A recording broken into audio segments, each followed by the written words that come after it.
এই কালেমা গ্রহণ না করো, মরণের মাধ্যমে ফেরেশতারা তোমাদেরকে শাস্তি দিবে। সামনে যারা দাঁড়িয়েছিলেন কেউ কোনো কথা বলে নাই। সর্বপ্রথম মাটি থেকে একটা পাথর তুলে রাসূলের দিকে নিক্ষেপ করেছিলেন নবীর আপন চাচা আবু লাহাব। সাথে সাথে আমার আল্লাহ কোরআনের আয়াত নাজিল করে দিয়েছেন, তাব্বাত ইয়াদা আবি লাহাবি ওয়া তাব। তাব্বাত ইয়াদা নিয়েছিল, ইয়াদা দিয়েছেন আল্লাহ, একালিফ টান দিয়েছেন। কেন দিলেন? আল্লাহ বলছেন আবু লাহাব ধ্বংস হোক, ও শুধু না ওর দুহাত ধ্বংস হোক।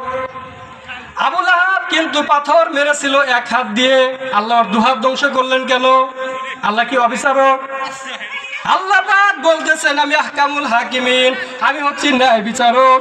তাহলে পাথর মারলো এক হাত দিয়ে, আল্লাহ দু হাত ধ্বংস করলেন কেন? এজালা ইয়াদা দিয়ে বুঝিয়েছেন যে আবু লাহাব পাথর দু হাত দিয়ে কিন্তু মারে নাই, পাথর মেরেছিল এক হাত দিয়ে, আল্লাহ দু হাত ধ্বংস করলেন কেন? আর এক হাত শুধু একটু নাড়াচাড়া দিয়েছিল।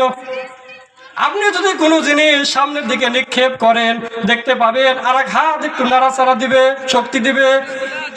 আবু লাহাব পাথর এক হাত দিয়ে মেরেছিল, আর এক হাত শুধু একটু নাড়াচাড়া দিয়েছিল, একটু শক্তি দিয়েছিল।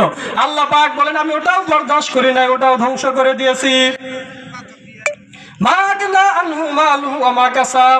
তার স্ত্রী তার সন্তান কোনোটাই কাজে আসে নাই।